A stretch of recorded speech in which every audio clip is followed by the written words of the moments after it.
آپ کے پاس 2/3 میجورٹی نہیں ہے. جب 2/3 میجورٹی نہیں ہے نا وزیر اعظم فارغ کرائیں. 13 رکنی آپ بینچ مانگتے ہیں, آپ چیف جسٹس کو ڈکٹیٹ کر رہے ہیں, آپ پارلیمان کے اندر نظام کو بنانا چاہتے ہیں. 4 بار مارشل لاز کیوں لگے تو یہ عمر عطا بندیال صاحب کے فیصلے کو نہیں مانا جائے گا کہ یہ مارشل لاز کیوں آتے. السلام علیکم, میں ہوں ڈاکٹر حسنین جاوید اور آپ دیکھ رہے ہیں میرے ڈیجیٹل چینل. آئینی بحران آیا ہوا ہے. اس آئینی بحران کو کہ حل کی طرف اگر جانا ہے تو کس طرف جائیں گے؟ کیا پارلیمان کی طرف جائیں گے یا عدالت سے رجوع کریں گے؟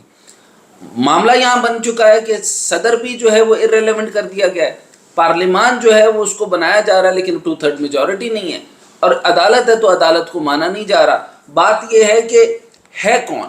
یعنی میں سمجھنا یہ چاہ رہا ہوں کہ پریکٹس اینڈ پروسیجرل بل اگر ہم یہ سمجھیں کہ اس کو کس طریقے سے بہتر کرنا ہو تو اس وقت کتنی زیادہ ترامیم کر چکے. آئین کی ترمیم ہوئی, آئین کو سب نے مانا, آئین بالاتر ہے, با اختیار ہے, آئین کے تحت سب کچھ ہوگا. تو یہاں پہ ایک چیز اور بھی رکھی گئی کہ مقننہ الگ ہوگی اور جو ہے وہ آپ کا آئین جو ہے یعنی عدالت الگ ہوگی, یعنی عدالت کے تمام میٹرز جو ہیں وہ مقننہ کے اوپر نہیں آئیں گے. اچھا, اب یہ والی بات اگر آپ کرتے ہیں تو اس کا مطلب ہے آپ عدالت سے بری ہو چکے ہیں, یعنی آپ کو کوئی پوچھنے والا نہیں ہے اور آپ عدالت کو جواب دہ نہیں ہیں. یعنی آپ جو ہے وہ اس طرح تاریخی حوالے سے میں چلا جاؤں تو رومن سینٹیٹی کے اندر چلا جائیں یا گریک سینٹیٹی پہ چلے جائیں اور اس کے اوپر آپ جو ہے اس کو کانسٹیٹیوشن اور گریک سے, حمورابی سے, رومن سے, پھر آقا علیہ الصلوۃ والسلام تک کے دور کے اندر اور پوری سویلائزیشن کو اگر میں دیکھ لوں تو سادہ بات نظر آتی ہے کہ عدالت کو کوئی بھی مائنس نہیں کر سکتا. یعنی عدالت جو ہے وہ حکومت کے اوپر جو ہے وہ ایک جواب دہ ہے.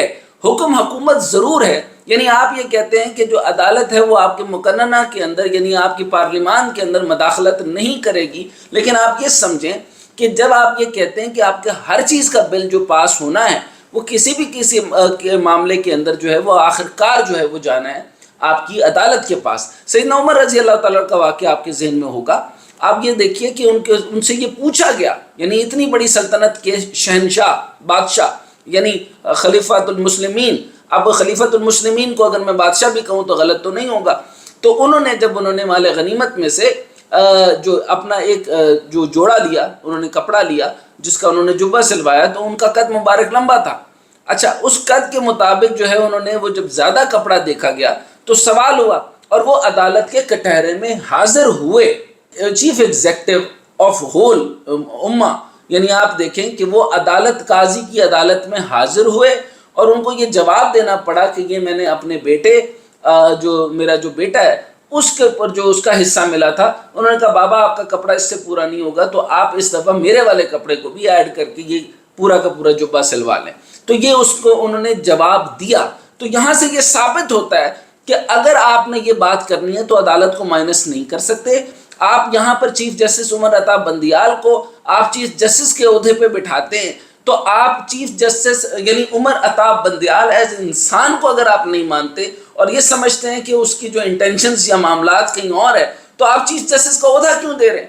آپ نے عہدے کی عزت کرنی ہے, آپ نے اس عدالت کی عزت کرنی ہے, آپ نے اس آئین کی عزت کرنی ہے. چنانچہ صدر نے بل نظر ثانی کے لیے واپس بھیج دیا, بالکل ٹھیک بھیجا. مثلا صدر مملکت ڈاکٹر عارف الوی نے چیف جسٹس آف پاکستان کے اختیارات سے متعلق قومی اسمبلی اور سینٹ سے منظور ہونے والے supreme court practice and procedure bill 2023 اختیارات سے باہر قرار دیتے ہوئے نظر ثانی کے لیے واپس پارلیمان کو یعنی پارلیمنٹ کو بھیج دیا. وجہ یہ تھی کہ صدر نے کس آرٹیکل کے تحت بل واپس بھیجا؟ آپ کے ذہنوں میں یہ سوال ہوگا. ایوان صدر سے جاری بیان میں کہا گیا کہ صدر مملکت سگنیچر نہیں کیے اور انہوں نے اس کا جواب جو ہے وہ اس طریقے سے لکھ کر دیا اور آرٹیکل کے تحت لکھ کر دیا کہ یہ معاملہ جو ہے جب جو عدالت کے سامنے پیش ہوگا تو خارج ہو جائے گا کیونکہ اس کے اندر جان ہی نہیں ہے, یعنی اس کے اندر جو ہے وہ فیک انٹینشنز کافی ساری ہیں. اب یہ دیکھیے کہ ایوان صدر سے جاری بیان میں کہا گیا کہ صدر مملکت عارف الوی نے سپریم کورٹ میں پریکٹس اینڈ پروسیجر بل 2023 آئین کے آرٹیکل 75 کے تحت نظر ثانی کے لیے پارلیمنٹ کو واپس بھجوا دیا ہے. اس میں اہم پوائنٹس ہیں کیا, کیوں بھیجا گیا, تو یہ میں آپ کے سامنے پڑھ دیتا ہوں. ایوان صدر سے جاری بیان کے مطابق صدر پاکستان عارف الوی نے کہا کہ بل بادی نظر میں یہ بل پارلیمنٹ کے اختیار سے باہر ہے. ایک مذکورہ بل قانونی طور پر مصنوعی اور ناکافی یعنی فیک ہے اور ناکافی مطلب اس کے اندر سبسٹینشیل ایویڈنسز نہیں ہیں.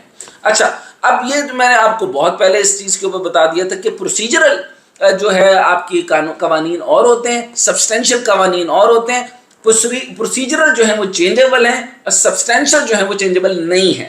بہرحال تو ناکافی ہونے پر عدالت میں چیلنج کیا جا سکتا ہے، لہٰذا بل کی درستگی کے بارے میں جانچ پڑتال کے لیے دوبارہ غور کرنا چاہیے، اس لیے واپس کرنا مناسب ہے.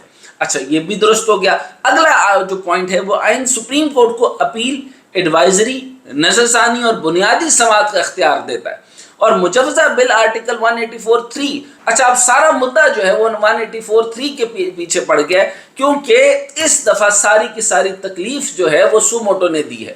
یہ سو موٹو جو ہے وہ ان کی جان کا عذاب بن گیا. جب آپ کو یاد ہوگا کہ پہلے ایک زمانے میں صدر صاحب جو ہیں وہ ان کی جان کا عذاب بن گئے.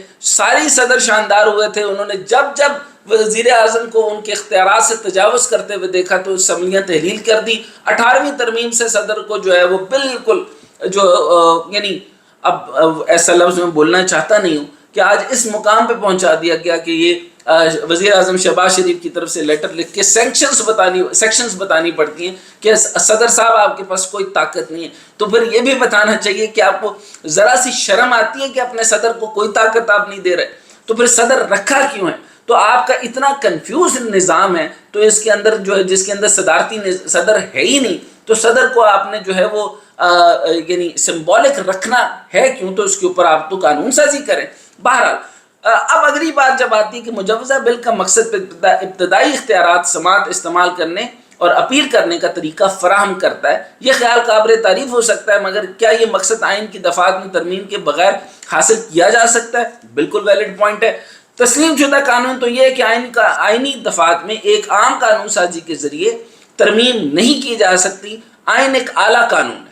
یہاں بہت امپورٹنٹ بات ہے کہ آئین ایک اعلیٰ قانون ہے. کہ یہ تمام جمہوری جماعتیں مانتی ہیں؟ کیا یہ اس بات کو مانتی ہیں؟ اگر یہ مانتی ہیں تو مجھے پھر ہسٹری میں نہیں جانا پڑے گا.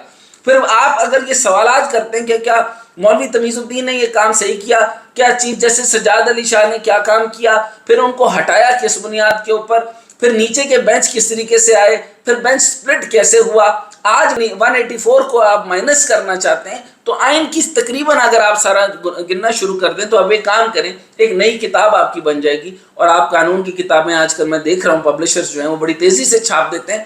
آپ صرف اس پہ لکھیں کہ ہر چیز جو ڈکٹیٹوریل آئیڈیا کو پیش کرنے کے لیے جو ترمیم آپ کو تنگ کرتی ہے، ہر وہ ترمیم آپ نکال دیتے ہیں. یعنی 184(3) کے پیچھے آپ پڑ گئے تاکہ آپ کی پارلیمان میں آپ کے مقاصد حل ہوں. کل آپ نے اسی جگہ پہ ہونا ہے اور 184 آپ کو چاہیے ہوگا، پھر آپ کیا کریں گے؟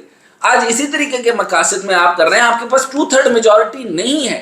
آپ دیکھیں، آپ کو اس چیز کو ثابت کرنے کے لیے 2/3 میجورٹی چاہیے. جب 2/3 میجورٹی نہیں ہے تو اپنا وزیر اعظم فارغ کرائیں. وزیر اعظم فارغ کرانے کے بعد ثابت ہوگا کہ آپ نے، چونکہ جو بات انہوں نے کی کہ 21 ارب روپے جمع کرائیں اور الیکشن فوری طور پہ کروائیں، سادہ سی بات کو آپ کمپلیکیٹ کر رہے ہیں. 13 رکنی آپ بینچ مانگتے ہیں، آپ چیف جسٹس کو ڈکٹیٹ کر رہے ہیں، آپ پارلیمان کے اندر نظام کو بنانا چاہتے ہیں تو پارلیمان کے نمبر پورے کریں. آپ کے پاس پارلیمان ہے ہی نہیں. جب آپ کے پاس پارلیمان نہیں ہے تو آئین کو تو رہنے دیں، آئین کی دھجیاں نہ اڑائیں. چنانچہ 191 سپریم کورٹ کو عدالتی کارروائی اور طریقہ کار ریگولیٹ کرنے کے لیے قوانین بنانے کا اختیار دیتا ہے. آئین کو ان دفعات کے تحت سپریم کورٹ رولز 1980 بنائے گئے جن کی توثیق خود آئین نے کی ہے. بہرحال یہ سارے معاملات آپ کے سامنے میں نے رکھ دیے. سادہ اور سنگل سٹیٹمنٹ یہ ہے کہ پارلیمان کے پاس 2/3 میجورٹی نہیں، اور جب نہیں ہے تو آئین کی دھجیاں اڑانے کی کوشش نہ کریں. اور پھر میں آپ کو پھر یہ سوال پوچھتا ہوں، ہمیشہ یہ کہتا ہوں کہ عمر عطا بندیال صاحب کا استعفیٰ کا فیصلہ جو ہر لحاظ سے بالکل درست ہے، اس کے بعد جب آپ پوچھیں گے کہ 4 بار مارشل لاز کیوں لگے، تو یہ عمر عطا بندیال صاحب کے جب فیصلے کو نہیں مانا جائے گا اور کسی قسم کی ایمرجنسی کی طرف ملک گیا تو پھر آئندہ آپ نے یہ سوال نہیں کرنا کہ یہ مارشل لاز کیوں آتے ہیں.